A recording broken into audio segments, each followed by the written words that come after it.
Eccoci qua, buonasera. Here we are. Thank you for coming here to listen to Professor KRUEGER. My name is Marco Zatterin. I am the Vice Director of a paper that is called La Stampa. I hope you have heard about it. If that is not the case, please go and buy one. Go and buy one copy. And it's a great honor for me to be here in this beautiful room and even more being here to introduce Alan KRUEGER. Professor KRUEGER was at the Department of Economics at Princeton University, where he has held a joint appointment, and he is the founding director of the Princeton University Survey Research Center. And he served as chairman of President Barack Obama's Council of Economic Advisors. So if you believe in the game of the 6 degrees of separation, well, with 6 steps we get to Barack Obama. And he also served as a member of his cabinet in the years 2011-2013. He's also served as Assistant Secretary for Economic Policy and Chief Economist of the U.S. Department of the Treasury. And he has published a number of books that is called Terrorists, Why the Economic and Causes of Terrorism. But there are 2 things on top of that for mentioning Professor KRUEGER. He was the inventor of the curve of the Great Gatsby. That curve is an economic design, is an economic curve that defines the principle on the basis of which if there are large inequalities, you have a reduced level of mobility between social classes. So the highest level of inequality, the least likely is for a poor person to get rich. And then another book is Rockonomics. Well, I like that very much. Rockonomics is a great fan of music, of Bruce Springsteen more specifically, and he was at the Rome concert at the Circo Massimo, and one of his dreams is meeting Laura Pausini, so, well, up to you. Rockonomics is a parallel between the business of rock music and the evolution of the economy, putting together 4 variables: technology, business, luck, or chance, as Italians would say, and the level of erosion of social norms. And technology and the future of work is the title of this session. So this 4th industrial revolution that is taking place now, whether we like it or not, and the idea is how to avoid really bloodshedding due to unemployment and be ready to react and get all the opportunities. Professor KRUEGER prepared an excellent introduction, and please remember the figures he's going to mention about Italy, because these are figures that will make us reconsider somehow the role of our country and the new possibilities of change that is being opened just now. And now you have the floor, Professor KRUEGER. Thank you.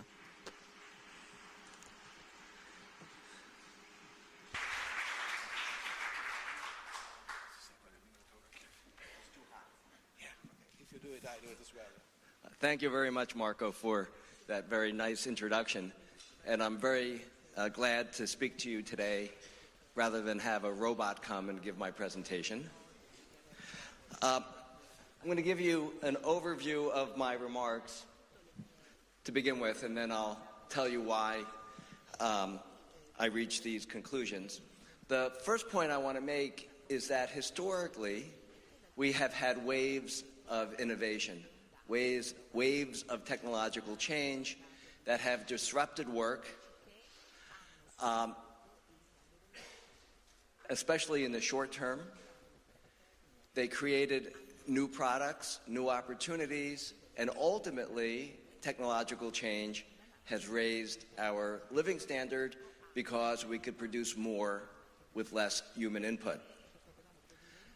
The fourth revolution, which Marco referred to, involves another generation of robots, artificial intelligence, which is essentially using big data to make decisions and act the way humans would act under those circumstances, has tremendous potential, but at the same time it could also displace many workers.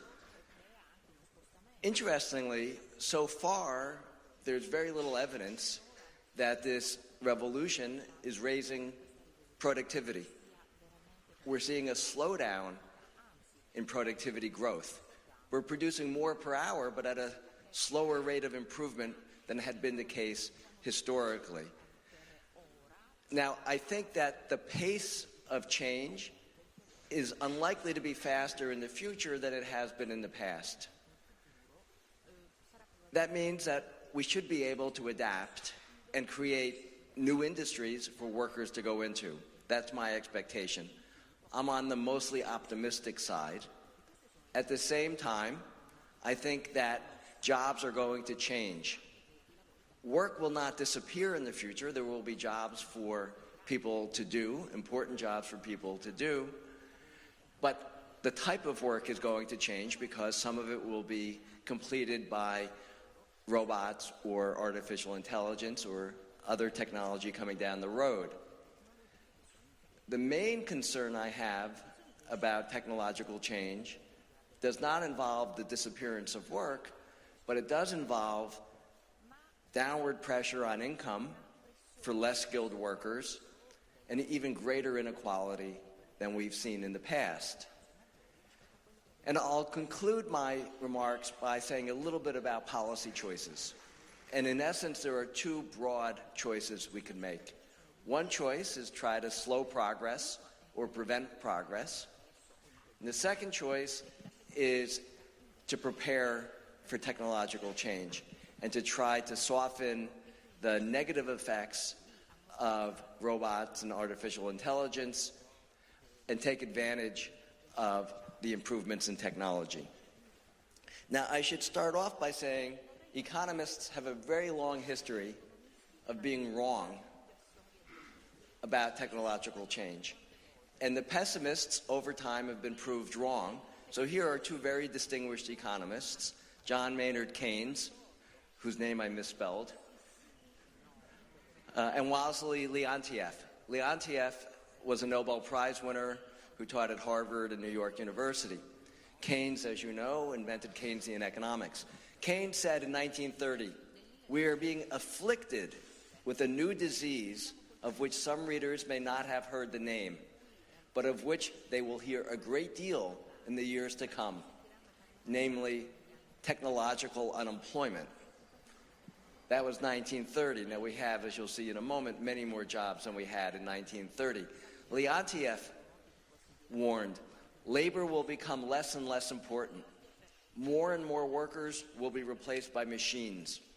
I do not see that new industries can employ everybody who wants a job. Now, this shows you the picture of employment for the U.S. as far back as our data go, back to 1939. And you could see, with the exception of some recessions, we've had rather steady job growth. The number of jobs in the U.S. increased by 500% since Keynes warned about technological unemployment. The unemployment rate in the U.S. last month, it was announced today, is 3.8%. So unemployment is low. It's hard to point to technological unemployment despite the tremendous progress we've made in technology. Nonetheless, the labor market is not working as well as we would like. We're not seeing fast enough income growth, and particularly for workers with low skills in the U.S. and many countries around the world, we're seeing stagnation. The middle class is under stress in many countries. So inequality has been, I think, the main problem created by technological change, not technological unemployment. Now, one thing that Keynes did get right is he predicted the problem of the 21st century will be that people have a lot of leisure. he predicted that hours of work would decline. And this shows the number of hours worked per year by the average worker in the U.S., and it's declined by about 15% since the 1950s. I don't think it's such a serious problem about what we should do with our leisure, but we do have more leisure. And it dawned on me that perhaps Trento should have a conference on the economics of leisure, what we should do when we're not working. And then it dawned on me that all of the other festivals in Italy have to do with what to do with leisure, music festivals and so on. So I'm not going to suggest that idea to Tito Bori. Let me give you a quick tour of the economics research on technological change, of the work that's been done since the 1990s. And I think there have been 3 generations of studies. I participated in the first and the third generation of this work. So the first generation of studies were conducted in the 1990s, and this was largely a reaction to the tremendous growth in inequality that occurred in the U.S. a decade earlier in the 1980s. Economists are a little bit slow to catch up to what's going on in the economy, so it took a little while for the economics profession to focus on technological change as a driver of the rise in inequality in the 1980s. It actually took a while for some economists to agree that inequality was actually rising, even though we saw the most rapid increase in inequality in U.S. history in the 1980s. These studies focused on what's called skill-biased technological change. Skill-biased technological change means that the technology is raising the demand for more highly skilled workers and at the same time replacing less skilled workers. The technology is doing the work of the less skilled workers, helping more skilled workers to be more productive. And the main evidence for this view was that in the 1980s and early 1990s, we saw a tremendous increase in the earnings of college graduates relative to high school graduates. And at the same time, we saw the employment of college graduates grow and the employment of high school graduates fall. And if you look at high school dropouts, the picture was even worse. Their earnings declined by about 20% after adjusting for inflation in the 1980s. And even though they were less expensive to hire, their employment fell. Now, the natural explanation for that set of facts to economists is that something has tilted the demand in favor of more highly skilled workers.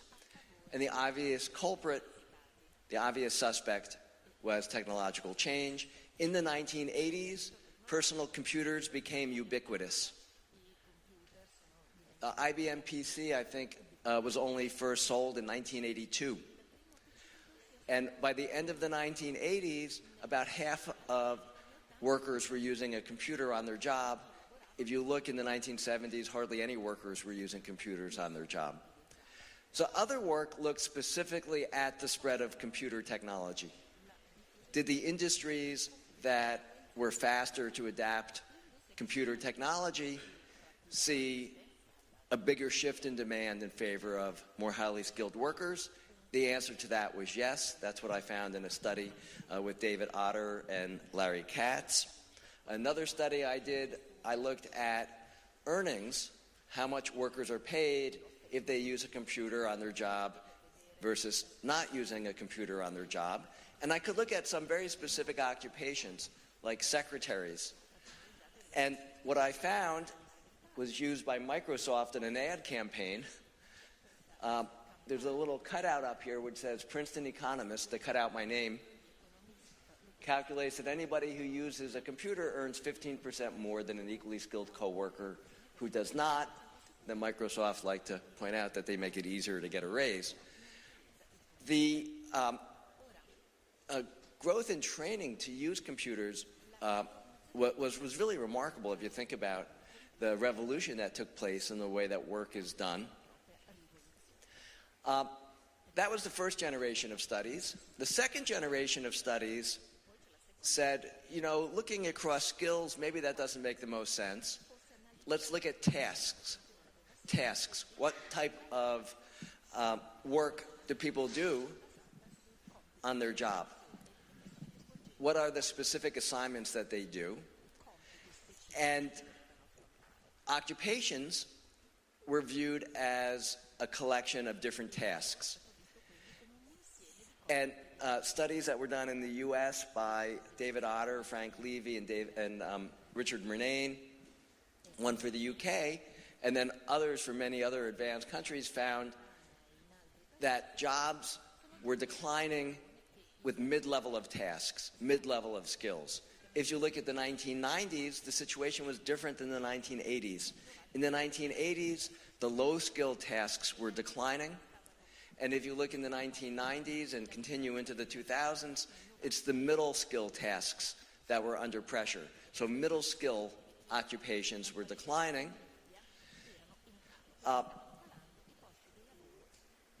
And that suggests that the technology was substituting for workers in the middle, which is a little inconsistent with the skill-biased technological change story. And in fact, if you look more recently, a study by Larry Michel and his co-authors finds, again, a shift in the type of jobs that are disappearing. The third generation of studies focuses on artificial intelligence and robots. Daron Acemoglu, who has presented here in the past, has done very exciting research on the industries where robots are being adopted, just like I had done work looking at computers. And what he finds is downward pressure on wages and employment in areas where robots are more likely to be used. And I'll return to that a little later on. But most of the third generation of studies have looked again at occupations, at the tasks that they do, and tried to make an assessment as to whether new technology will be able to automate those tasks. So if you think about a job as a collection of different tasks that are being performed, maybe some of those tasks can be performed by a robot or by artificial intelligence. And we can then say what fraction of jobs are at big risk of being automated, of being replaced by the technology. And just to document the current wave of technology, at least the investment in the technology, this chart on the left shows you the billions of dollars that are being spent in the U.S. each year on artificial intelligence.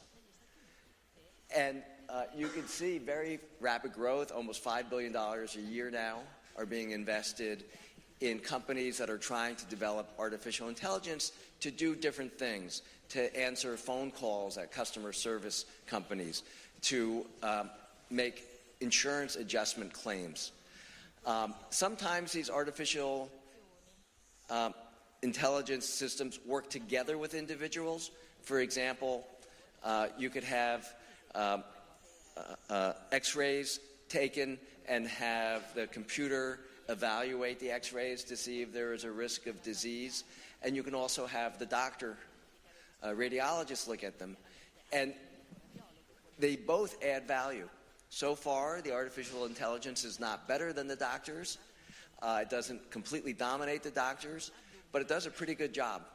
And if you do use the both combined, we could catch more diseases and hopefully improve individuals' health. The right shows you shipments of robots to be used in industry. This is worldwide, not just for the U.S. And interestingly, about half of all of the robots that are being used in auto plants. I visited the Tesla factory, which is one of the most advanced production facilities. They took the old NUMMI factory and they turned that into the factory that makes Tesla cars. And you see a lot of robots, but you also see a lot of humans working together with the robots to assemble cars. So about half of the robots currently are being used in auto manufacturing, and about a quarter are used for electronics. And pretty soon, electronics and autos are going to merge. It's already the case that much of the value of a car is from the electronic components. So as I mentioned, the latest generation of studies tries to assess the number of jobs that are at risk from automation. And the method is pretty simple. We ask experts in the artificial intelligence field, in the robotics field, to look at the different tasks that are being done in different jobs and to say, how likely is it that in the next 15 years, 20 years, technology will be able to do these tasks? Now, the experts, of course, aren't perfect, but they have better judgment on what's feasible with the technology than I do. And the experts have identified some bottlenecks, some areas where the technology is going to face challenges and difficulty, and progress will be very slow, such as solving complex problems, tasks which involve influencing someone else, unstructured communications, where the conversation is different from interaction to interaction, and it's very good at solving other kinds of problems. Turns out it's good at selling, good at simple problems, good at rote tasks. So a variety of studies have tried to assign to each different occupation in the U.S., and it's been extended to other countries, as I'll explain, an estimate of what's the likelihood that this job or a big component of this job can be automated. And the estimates for the U.S. suggest that between 25% and 50% of jobs are at risk because of robots and artificial intelligence. The study that found 25% was done by the McKinsey Global Institute. The study that found 50% was done by economists at the OECD. And there's a tremendous amount of uncertainty in these studies, as that range would indicate. And it may be the case that an entire job doesn't disappear, but part of the tasks are done by the new technology, and the work of humans in that job is to make sure the technology is working properly. The estimated share of jobs that are at risk varies across countries depending upon their industry and occupational makeup. The studies suggest that the risk for Italy is about the same as the U.S., maybe a little bit higher given that Italy has a higher share of employment in manufacturing and in agriculture than the U.S. Now, I wanted to point out I've actually done studies a little bit like this on a different fear, on a different threat, which is the threat of outsourcing. My colleague Alan Blinder and I did a study in 2009 where we looked at jobs in the U.S. and we tried to determine whether the tasks that are being done can be done by a worker in India or in China, whether the work could be done remotely and then shipped back to the U.S., either by a cargo ship or over the internet. And we had a similar conclusion. About 25% of jobs were at risk. Now, those jobs overlap with the jobs that are at risk from the technology. They're not one and the same, but they overlap. If you look by industry, the OECD study suggests that food preparation is at the highest risk. What does this mean? Well, manufacturing plants that prepare food, or even restaurants. Starbucks doesn't need employees. All of you, I'm sure, have made an espresso by yourselves. Tastes almost as good as Starbucks. A high-quality machine can create a latte or a cappuccino for you. Yet Starbucks has not taken the step to replace workers with equipment, partly because the customers like the interaction with humans. So there is a social constraint as well as a technological constraint as to what type of work can be done by technology. Construction. This actually surprised me, and I hope they're right, because construction has been a sector with incredibly slow productivity growth. This is one of the reasons why it's so expensive to build roads and bridges and homes. I actually visited a company in Spain that was working using drones to add to construction. And just to deliver equipment, tools, if workers on one part of a house and the supplies are on another part, it takes a lot of time to transport those materials, and that's something that drones could do.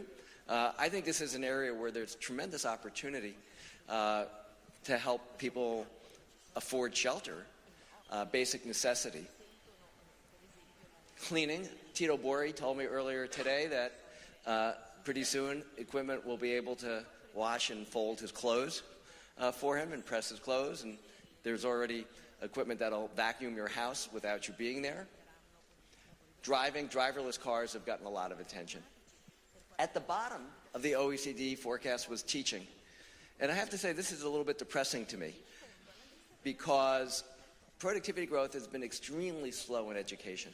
Education is the last sector to see progress. We still teach very much the same way we have historically, or at least the resource input is about the same.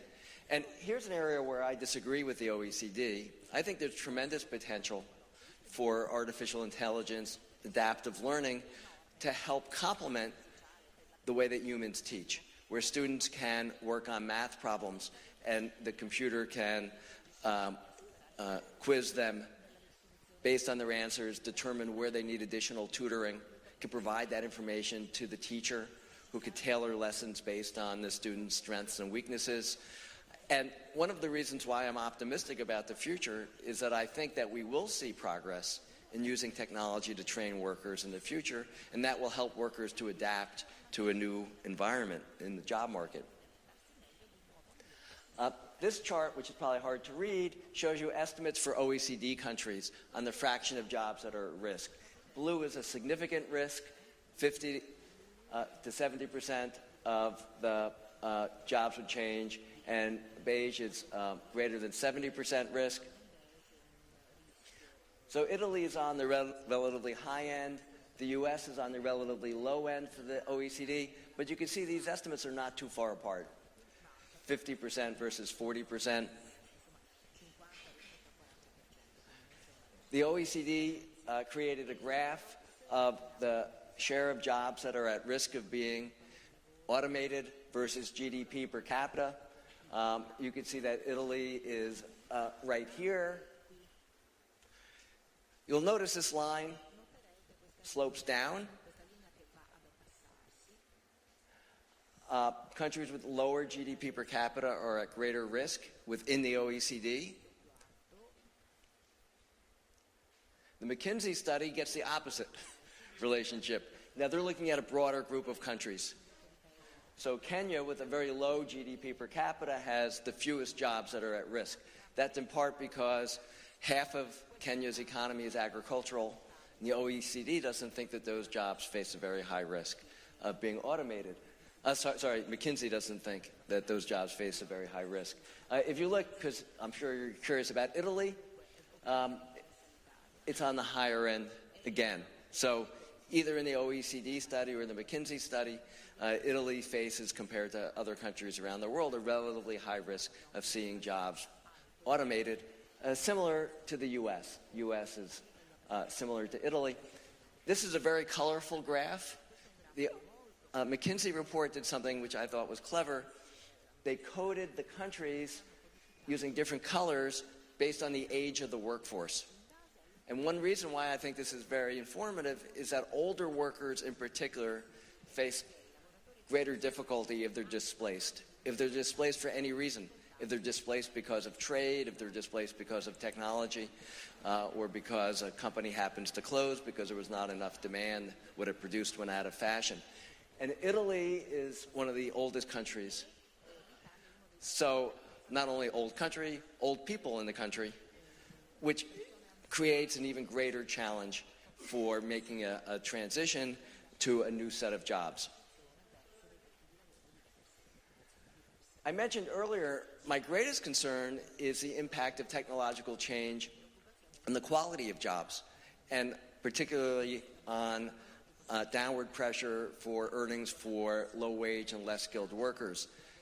These two charts show you estimates based on work of the Council of Economic Advisors by my successor, Jason Furman, from a new study that Jason just released this week, where he finds, using a similar methodology to the OECD, that low-paid jobs face a much greater risk of being automated.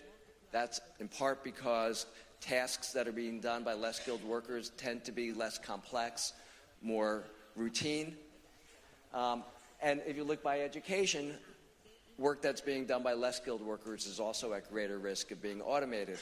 So I think this can exacerbate problems that we've had with inequality and will create even greater challenges going forward. But I don't want you to panic. Even though Italy faces a high risk of having jobs being automated, I think the wave of technology that we're seeing is not terribly different from what we've seen in the past. Jobs have been changing for a very long time. I went to the help wanted ads in the New York Times from 1950 a week ago, because I was curious to see what types of jobs were in demand in 1950.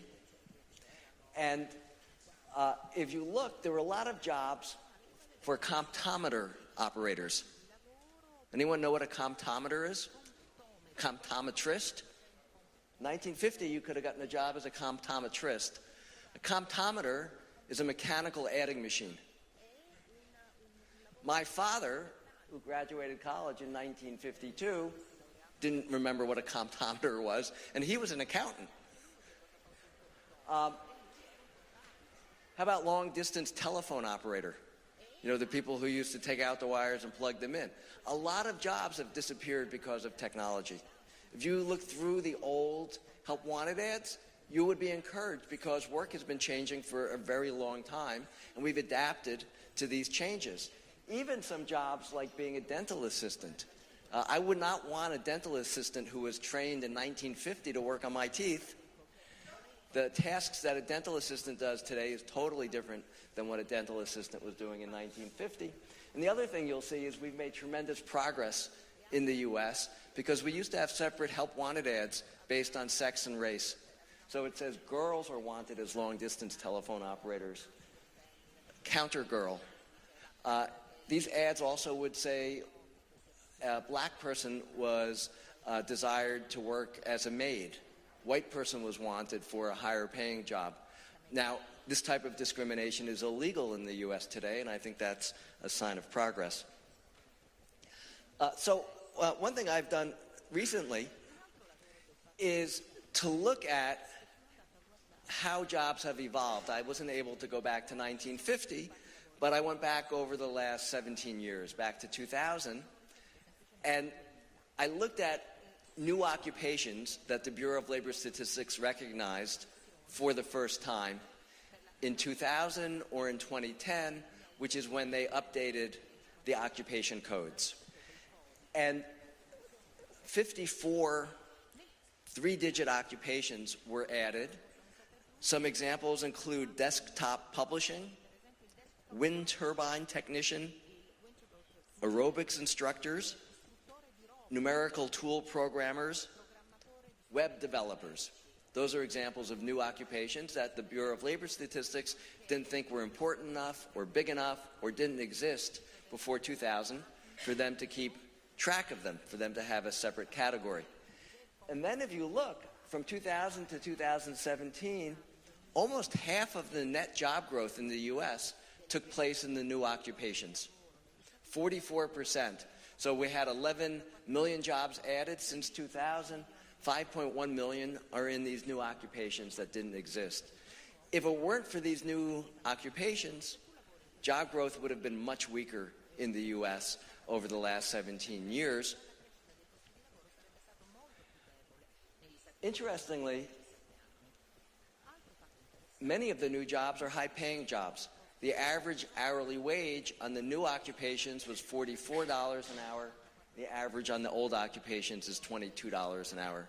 So not all of them are high-skilled jobs, like an aerobics instructor is not necessarily a job that requires a lot of education and training, but the average of workers in the new occupations are paid relatively well.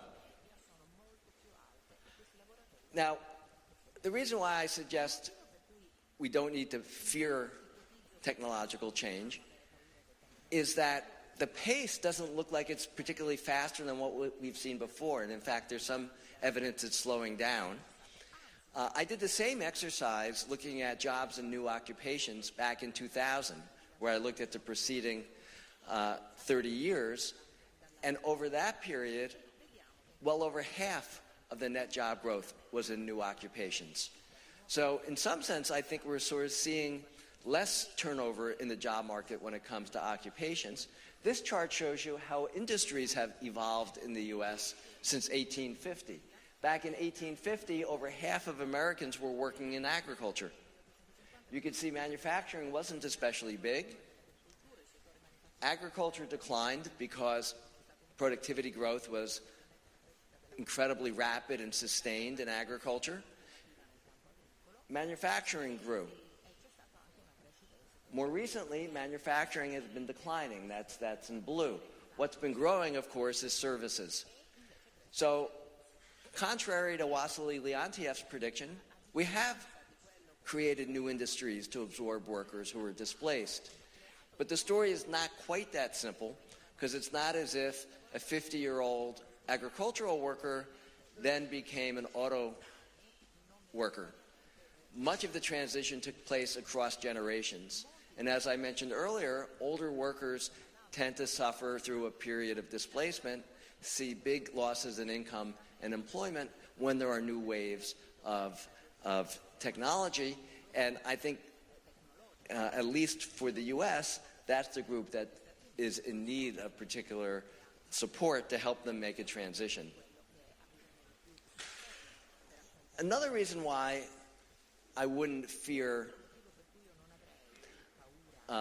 technological change is productivity growth has been very slow. I wanted to tell you a story about a conversation I once had with President Obama, actually two conversations. In 2013, he told me he was very concerned about artificial intelligence and the capability for technology to replace service workers. And he said, I know the history, I know that agricultural work was disrupted and workers went into manufacturing, and then manufacturing became more productive and workers went into services. But where are the service workers going to go when artificial intelligence or robotics can make a latte for you at Starbucks?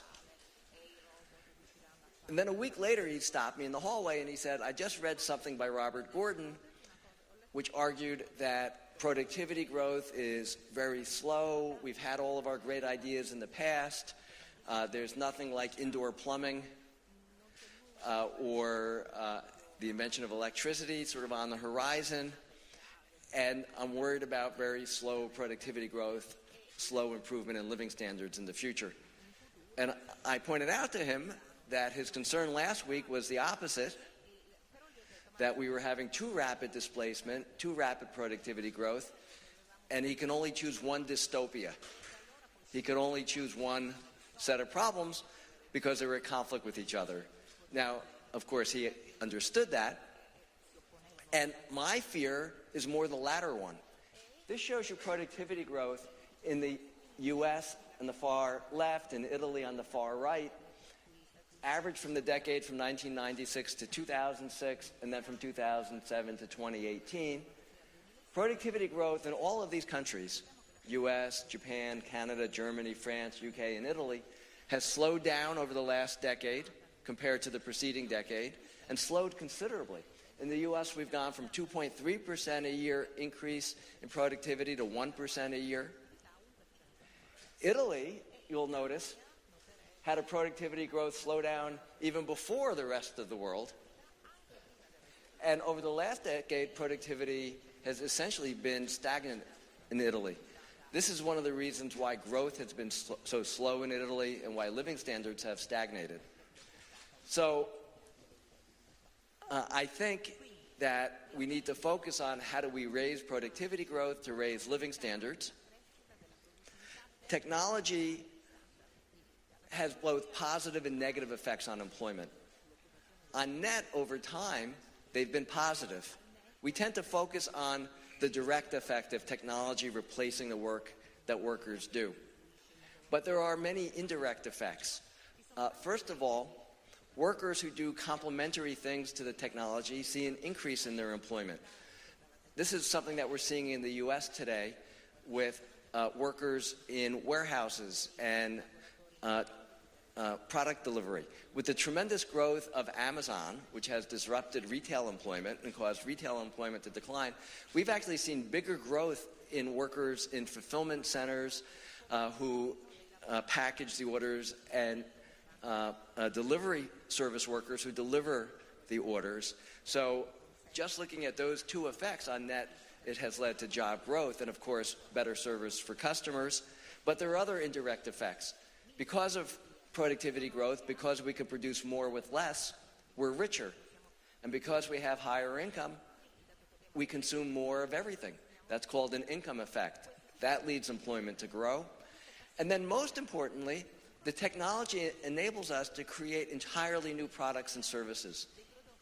So we tend to focus on the jobs that are being destroyed by the technology, and we don't focus on the jobs like a web developer, which is being created by the new technology. So my concern is slow productivity growth, which suggests that technological change is slower now than it had been in the past, and then some other related changes that come about from the technology, not that it destroys jobs, but that it disrupts careers for older workers, as I mentioned, makes it very difficult for them to make a transition to new sectors, creates greater inequality, which I mentioned before. Related, workers lose bargaining power. When the technology could do the work of workers, labor unions have less power over companies because the union can be replaced by technology. And we're also seeing companies assert themselves, particularly in the U.S., using practices like non-compete agreements or non-poaching agreements or mandatory arbitration agreements, which weaken workers' bargaining power and causes lower wages. And then a related phenomenon that I want to conclude by talking about is the rise in self-employment. Part of this is enabled by technology. You've heard about gig work. I actually spoke here a couple of years ago about the growth in platform work, digital platforms. Sometimes this is called the app economy because there's an app for getting a hotel room or getting a car or ordering a book on Amazon. And that has helped to support the rise in self-employment. Now, Italy stands out because Italy had very high rate of self-employment. This is based on work I'm doing with Tito and others. And self-employment in Italy has actually been edging down, although dependent self-employment, workers who are dependent on just one client, has been growing in Italy. In the U.S. and the U.K., based on the best data we have available, self-employment has been growing. A prime example of this is Uber. The blue line shows you the number of Uber X drivers in the U.S. Uber X is the low quality service. It's kind of confusing because the terms are different in Europe, but you don't have to worry here in Trento because when I tried to use Uber, it told me it's not available. There are now almost 500,000 Uber drivers in the U.S., probably around 150,000 Lyft drivers, which is a competing service. And we've seen the number of drivers grow. The number of taxi drivers has declined, but the total number of drivers, if you add together Uber, Lyft, and taxi drivers, has actually increased, partly because the technology makes it cheaper for people to get a ride, makes it easier, the convenience is greater, and that's increased demand for ride services from both taxi and Uber combined. This is probably hard to read. This is based on a new study that Tito presented for the first time last week. And Italy is behind the U.S. and the U.K. in terms of the fraction of self-employed workers who are gig workers, who are finding work through a platform. But because Italy has a much higher self-employment rate, interestingly, in all three countries, about 3% of workers are finding work through the platform economy. So it's still very small. But self-employment in the US and the UK is growing, and in Italy it's already large. And a concern I have is that the self-employed lack many of the protections that traditional employees have. In the U.S., the protection that workers want most is health insurance. So I did a study of self-employed workers where I gave them a menu of different benefits to choose from that the government could help them to obtain: retirement savings, unemployment insurance, sick leave, health insurance, life insurance, workers' compensation insurance, family leave, disability insurance. By far the number one choice was health insurance. A distant second was help with retirement savings. In Italy, this is not as colorful because Tito made the slide. Also not in the same order, but in Italy, retirement savings is the top priority. Now, health insurance wasn't provided as an option because you have universal health insurance coverage. So let me just conclude by saying there are two directions that policy can go. One is to try to block progress, to prevent change. And that would involve policies like taxing robots, which has been proposed, opposing science. I thought people might laugh about that. In the U.S., we have politicians who are actively opposing climate science. We could try to force demand to raise employment in old jobs. The Trump administration is considering requiring power plants to use coal to produce electricity, which I tweeted today is perhaps their worst economic idea they've come up with yet. Not only would it be bad for the environment, it'll be more expensive for consumers and for businesses, which is going to reduce employment. It can block online platforms like Italy does with Uber. And of course, this spills over to anti-trade policy, tariff policy, immigration policy. Or, second route is to try to embrace the new technology, improve jobs, prepare for the future, which would involve investing more in education and training, having lifelong learning, expanding social protection to the self-employed, as I mentioned before, helping displaced workers make a transition, providing income support to older workers who are displaced. Now, my own preference is that the second route is better for society, but if we don't make progress doing a good job in the second route, what we will see is politicians push for the first direction because workers will be scared and will have legitimate concerns that the technology will affect their living standards. So that's the message that I want to leave you with, is I think we need to do a much better job cushioning the negative effects of the technological change. Thank you.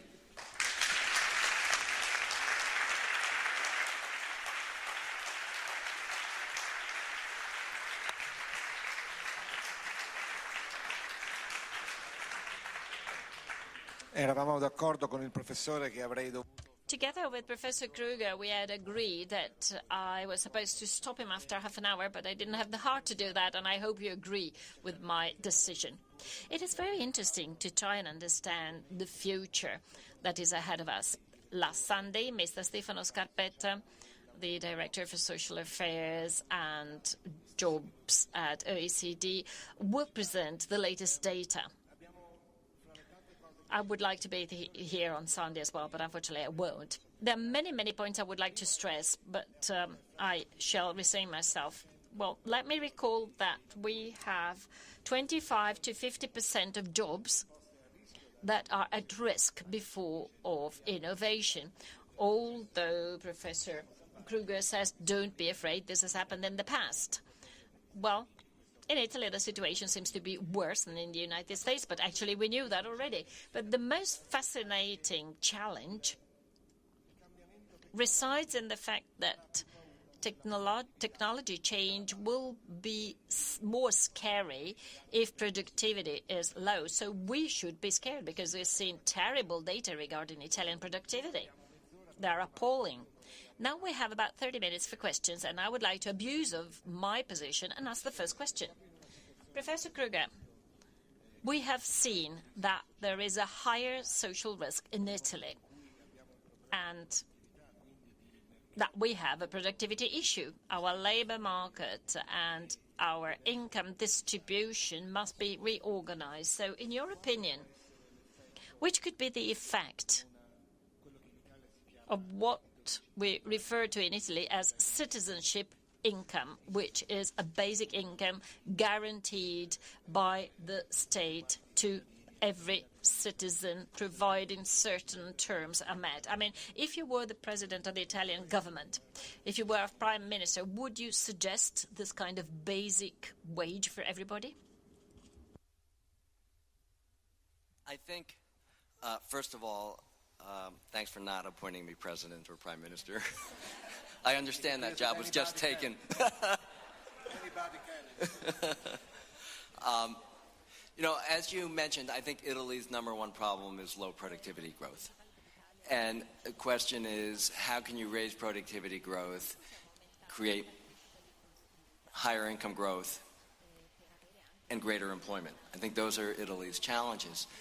I am not doctrinaire when it comes to universal basic income. I'm actually doing research on a program in Kenya where we're providing universal basic income to individuals in villages. About 30,000 people are participating, and we randomly selected the villages. We're transferring about $25 a month to every adult age 18 and over their telephone. Talk about technology using the M-Pesa system. And when I visited the villages, I was struck by the different uses of the funds that we're providing for food, for school fees for their children, for medication. Some are using it to start businesses. Some are using it to support family members. And I'm very much looking forward to seeing what we learn from this study. Hopefully in a few years you'll invite me back. It's going to be a very long-term study, up to 10 years for one of the groups that's getting the funding. A concern about universal basic income programs is that they can discourage work incentives. If people are receiving a generous enough income, why work? Why invest in education to raise income through the job market? And one of the goals for studying this program in Kenya is to look at the effects on work. Now, these people have such a low standard of living, it could actually increase work, unlike in a country like Italy or the U.S. If someone can't start a business because they don't have the funds, but now they have the money to buy fishing nets and to have a fishing business, which they were doing around Lake Victoria, it could actually increase employment. If someone can't afford health care and can't work because they're sick because they didn't get health care, this could actually increase employment. I feel differently about universal basic income in a less developed country where people are just barely surviving than I do in a more advanced country like the U.S. and Italy. For one thing, it's a very expensive program. The budget in Italy is not in great shape. It's not in great shape in the U.S. either. I would recommend to Italian policymakers to instead use resources that they would consider using for citizenship income, basic income, to try to bring industry to regions of the country which are lagging behind, to increase demand there, to help support workers to train, to invest in basic education. I think those activities can both increase employment, increase income, and raise GDP, raise productivity growth. And the concept that I think is important is basic minimum opportunity, that every person should have a level of living standard so they can take advantage of the opportunities that exist. If you can't receive health care because you don't have universal health insurance or because you're poor, then you don't have basic opportunity.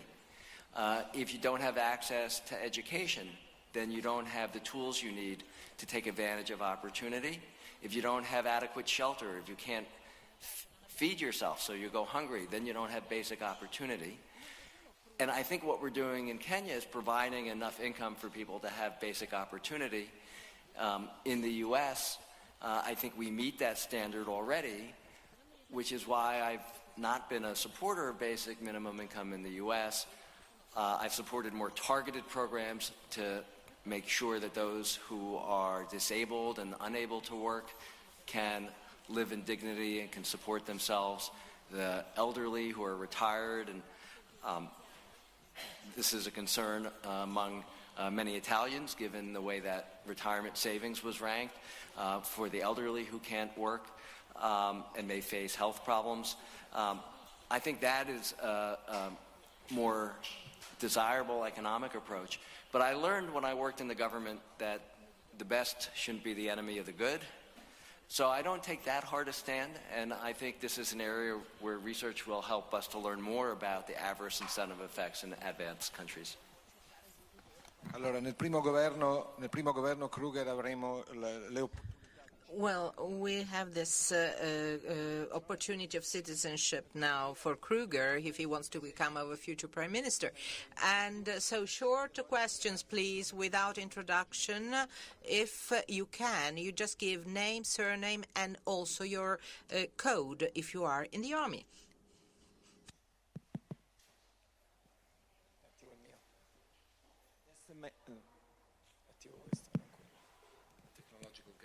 I can hear it fine. Fabrizio Tonello, University of Padua. Tonello. The fact that there is a very high percentage of jobs at risk of being suppressed, and specifically low-skill, low-wage jobs. My question is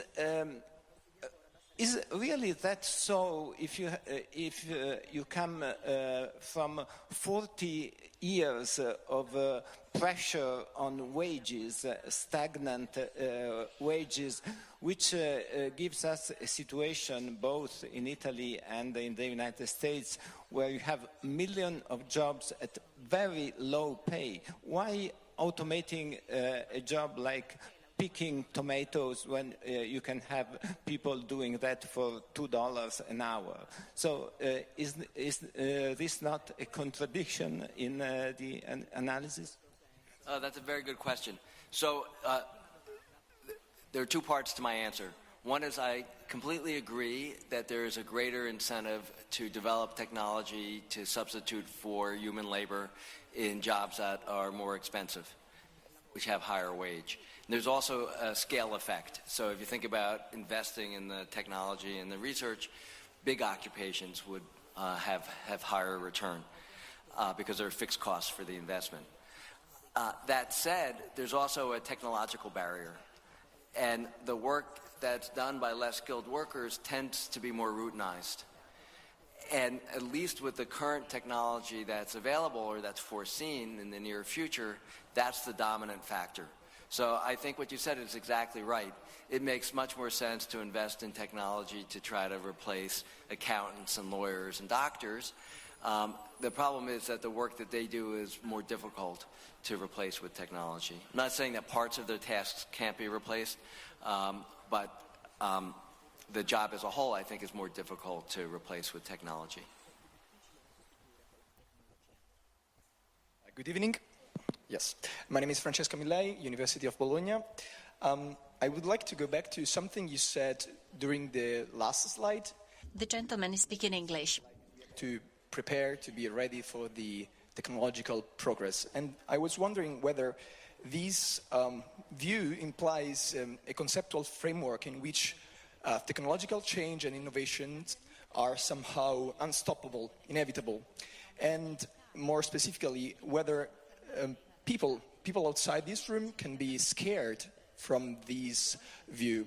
And we are witnessing huge political shifts in political consensus in our countries. I believe also in the United States, the election of President Donald Trump showed us something in this sense, that somehow are saying us that people maybe don't like this idea of a technological change which is unstoppable, because technological change disrupts our routine, steals our jobs somehow. And so I would be curious to know your idea about this problem from a also political and social point of view. Thank you very much. First of all, I would say Donald Trump did not run an anti-technology campaign other than climate change. He had, I would say he invented other fears. He ran an anti-immigration campaign, he ran anti-trade campaign, anti-minority campaign, and he was willing to cross boundaries that previous politicians in the mainstream had respected in the U.S. Now, it's possible that some people, and also like to remind this audience that Donald Trump lost the popular vote by 3 million votes in the U.S. So his appeal was to a minority of American voters. But it's possible that because of technology and the rise in inequality that we've seen, people in his base were more receptive to those negative messages. But the message wasn't, I'm going to block robots. It wasn't, computers are a bad thing. And it wasn't, I'm going to block platform jobs. So I think the dynamics in the election in the U.S. was a little bit different. But to your point, I don't think in the grand scheme of things that technological progress is inevitable. You know, we had the Dark Ages. The time between Copernicus and Galileo was a long time. And, of course, Galileo was met with a tremendous amount of resistance. So I think the political environment, the social environment, does help to shape the pace of technological progress and the nature of technological progress. And I think that's probably more true today than it was centuries ago, because so much research now is dependent on government funding. Research in microelectronics and in medicine and in space exploration, you know, go on and on. So if countries around the world cut their research budgets for academia, for scientists, if they reduce government labs, that'll slow the rate of change. And I think it will also slow the improvement in living standards. More likely, in my opinion, is some countries may go the route of trying to block progress, and they'll fall further behind other countries that embrace progress. So not being able to use Uber is a small example, but that's going to affect tourism. And it's going to affect the tourism industry, and countries which make it easier to use technology are going to move ahead at a faster rate. Now, I think the world benefits, and this is a message we don't convey enough, the world benefits from discoveries elsewhere. The example I like to use is LASIK surgery. And the LASIK surgery has been a tremendous benefit for people. It was discovered by Russian doctors. So that's an example where we benefit from technological progress that takes place in other parts of the world, kind of unexpected places of the world. So I think it's very difficult to know where discoveries are going to come from, and I think we would be, as a whole, in better position by taking the second strategy. And countries that choose the first strategy, I think, will likely fall even further behind. La signora nella terza fila, mi raccomando, le domande secche, per favore. Ciarelli Gelsomina. Ciarelli Gelsomina. I work in an employment center in Tuscany, and I am an employment consultant. And there is a lot of resistance on this universal basic income. And, well, Renzi has already introduced two measures, and that led to the appearance of a lot of poverty. And besides that, we have a very low level of skills in our workers. We have a very high number of people who are unemployed, but these people have a very low level of skills. Since you have such a large experience also outside the United States, what could be the recipe, be it Boeri or other professionals or all the professors who are present here and all the contributions you have provided speaking about labor? What is your advice? Because we have very, very low-skilled workers. And I'm speaking of Tuscany. I'm not speaking of the south of Italy. The use of computers in our country is Middle Ages. That's what I think. Well, don't overdo it, please. First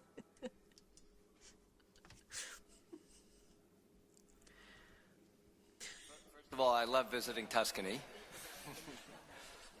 I think there's no silver bullet here, and I think it's a very difficult challenge. I think for younger people, using the money that would otherwise go to basic income to provide support for them to get training and education makes sense. And for older workers, I think it's very difficult for them to retrain. It's just hard historically. And there what I have suggested is what's called wage insurance. Wage insurance means that if someone had a job that said paid 20 euros an hour, and they lose that job, and the best job they could find would pay 10 euros an hour, and they don't want to take a job that pays half of what they were making before, the government could fill in the gap, could insure the loss. So could say, we'll give you another 5 euros an hour. So that makes 15 euros an hour when you combine the payment from the company. You could do that for a period of time where the worker might advance so that his or her salary is increased. We have a program like that in the U.S. for workers who are displaced because of trade. It's worked very well. It's just very small. And I think one of the shortcomings in the U.S. is that we kept this program. It's only for workers over age 50. So sadly, I would qualify now. And we've kept it for a small group of workers who could point directly to trade as a reason for displacement. So I used to make television sets, and now they make the television sets in Japan or in Korea. My factory closed. But what about the workers who work next to the factory at the restaurant, where all the workers would come for lunch? And those workers lost their job too. They would not qualify. And I also wouldn't make a distinction if a worker lost their job because of new technology for a wage loss insurance system. And I think that is a good alternative to the way we provide unemployment benefits in the U.S. But I don't have the delusion that this is an easy problem. I think preparing workers for this new environment is very difficult, so I commend you for the work that you do in Tuscany. Yes. Hello, my name is Giorgio Pietrabissa from Bocconi University. I feel one of the main concerns in this whole history is that the displacement of workers is very geographically, I don't know how to say, concentrated. And so my question is briefly, how are we going to address this issue, given that it is, I think, a very, very big issue because the distribution is not even across country and within countries? Thank you very much. So that is a great question. And over time, I have become more convinced that we need a place-based policy. The advice I used to give is, well, people should move from one region to another. If there's more opportunity in one region, that helps. And I think there is an aspect of that. But that's not a perfect solution. What about the people who remain? They're now in even worse shape. And we've seen the very same problem in the U.S. In the U.S., we have a division between the North and the South. And in the North, or Northeast, North Central, we have industrial cities like Detroit and Cleveland that have been devastated by the decline in manufacturing. And their problems only grow worse if the most ambitious younger workers move to the coasts where there's more opportunity. Then their fiscal situation is worse. There's less dynamism, less activity in those cities.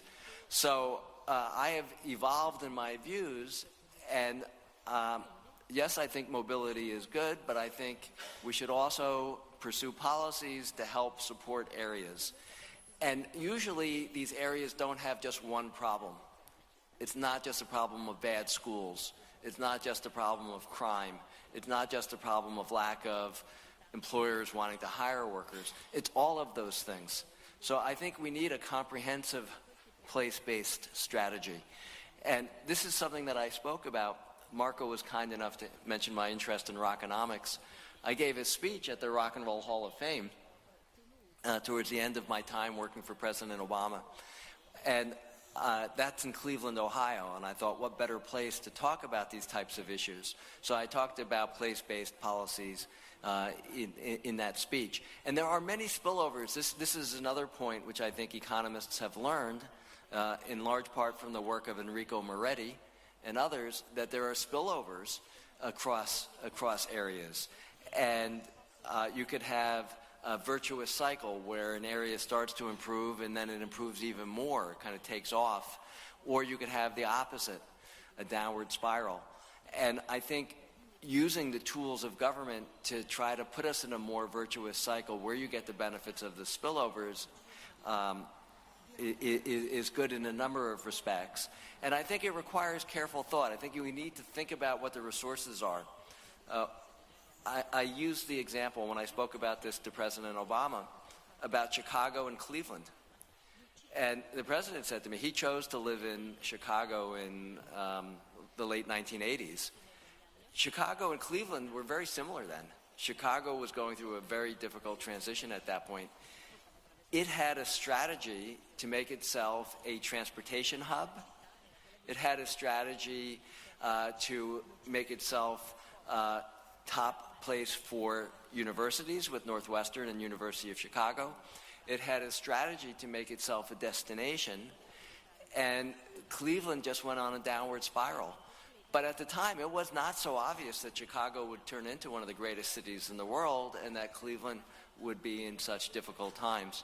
So I think looking at the assets and the resources that a particular area has. So in the south, for example, south of Italy, I would think tourism is a natural area to try to improve. Now, I would also look for ways of leveraging growth in tourism to create jobs in other sectors as well.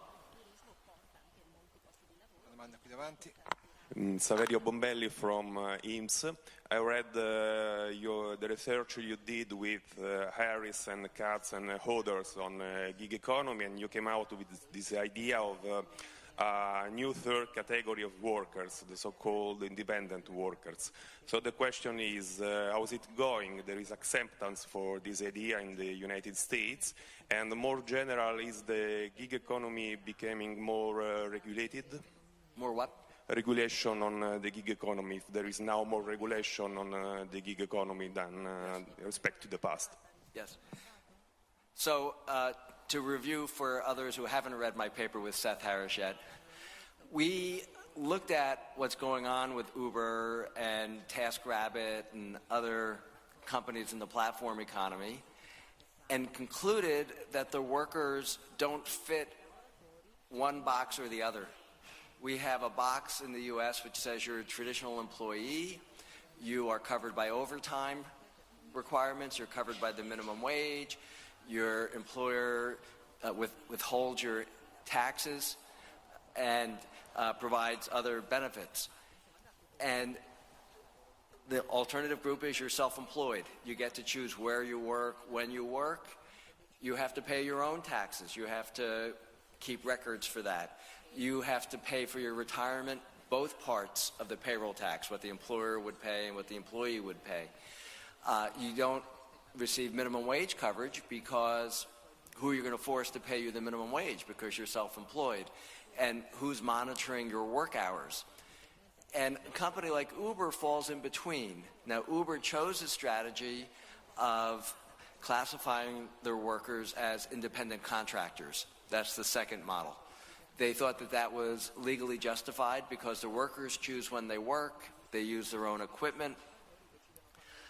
They could work for multiple companies at the same time.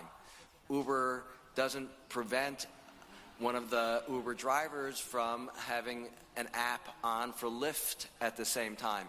Doesn't prevent the driver from doing a personal task while they're waiting for someone to request a ride. At the same time, Uber tells the drivers how much they can charge. The driver doesn't get to set the price, whereas an independent contractor who worked in construction could typically say, I want to charge a certain price. So they fall in a gray area. Taxi drivers in the U.S. are mostly independent contractors as well. Seth Harris and I looked at this and said, it doesn't fit in either box. And that wasn't only our opinion. When judges were asked which box do they belong in, a judge said, we have two boxes, and this is like trying to fit a round peg into a square hole. So we thought it made sense to create a new category for workers who meet this type of a description, where they get to choose where they work, when they work, yet there's an intermediary who's matching them to the client, who's matching them to the customer.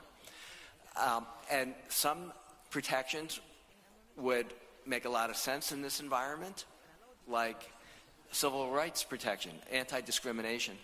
Currently, if you're self-employed, it's not illegal for someone to refuse to hire them because of their sex or because of their race or because of their ethnicity. I think that's immoral, and I think we can extend the same protections for civil rights. Unemployment benefits. I think we could figure out a way to provide unemployment benefits. Other benefits, health insurance. I would have the intermediary make a contribution to health insurance benefits the way that companies make a contribution now. They're required under the Affordable Care Act. Other benefits make less sense, and I think could make the system more rigid. I think as much as a supporter I am of a minimum wage for work, in this situation where workers could be working for two companies at the same time, where no one's monitoring how hard they're working, I think the minimum wage makes less sense. Time and a half for overtime when they get to choose their own hours, I think makes less sense. So that was our proposal, that we create a new category. We extend many benefits to them, but not all of the benefits that traditional workers get. And it turns out that both sides hated our proposal. Senator Mark Warner, who's one of the great American senators right now, said that Seth Harris and I had a wonderful proposal.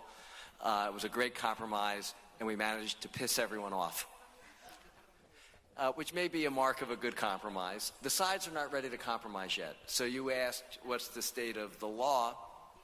There has been a lot of interest in providing portable benefits. Uber would probably like to provide health insurance and life insurance to the Uber drivers.